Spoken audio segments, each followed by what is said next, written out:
For the first time, there are now guidelines for rehabilitation following a stroke, developed by the American Heart Association and the American Stroke Association. ABC 7's Alex Redmond joins us with how this is making a difference for stroke patients. Alex. That's right, Haley.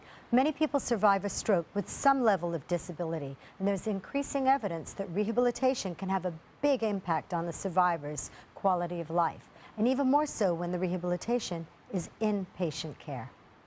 Right foot by me. Bring it over here. He stands 6 feet tall, and Rick Martin is relearning I had a stroke. to walk. The doctor told me when I woke up. His wife Lynn there the whole time. He just laid there. He couldn't, you could tell he couldn't communicate. He was very emotional. Unable to walk or even sit on the side of the bed without collapsing, says Lynn Martin. I couldn't pick him up, move him, so he needed to progress before we could go home. And we didn't want to just ship him to a nursing home yet. At the beginning of his journey, he wasn't able to stand up. He was scared. He wasn't able to do any physical activities. He was dependent with absolutely everything, simple stuff like getting in and out of bed, rolling in bed.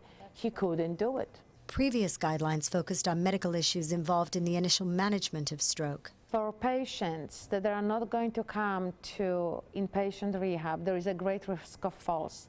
Now, the American Stroke Association strongly recommends, whenever possible, that stroke patients be treated at an inpatient rehabilitation facility rather than a skilled nursing facility. This is 1 week after the stroke. Patient unable to walk by herself. A short time later, Walking 15 minutes after the treatment, the same day.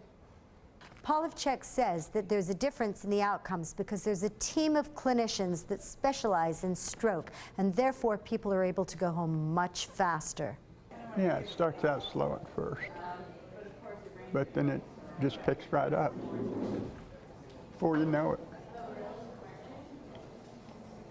It's working. Rick Martin is getting stronger, but had he not had inpatient rehabilitation, I think he'd still be sitting there in his wheelchair doing nothing, is what I really think. This has helped him so much. one thing's for sure. Yeah, she's stuck with me. Polivchek explains, although Martin is doing well, he and other stroke patients have to continue their rehabilitation, and that Health South teaches the family to work together to make improvements after the patient leaves. This is now the 8th set of stroke guidelines from the American Stroke Association, completing the association's recommendations for the continuum of care for stroke patients and their families. Back to you, Haley.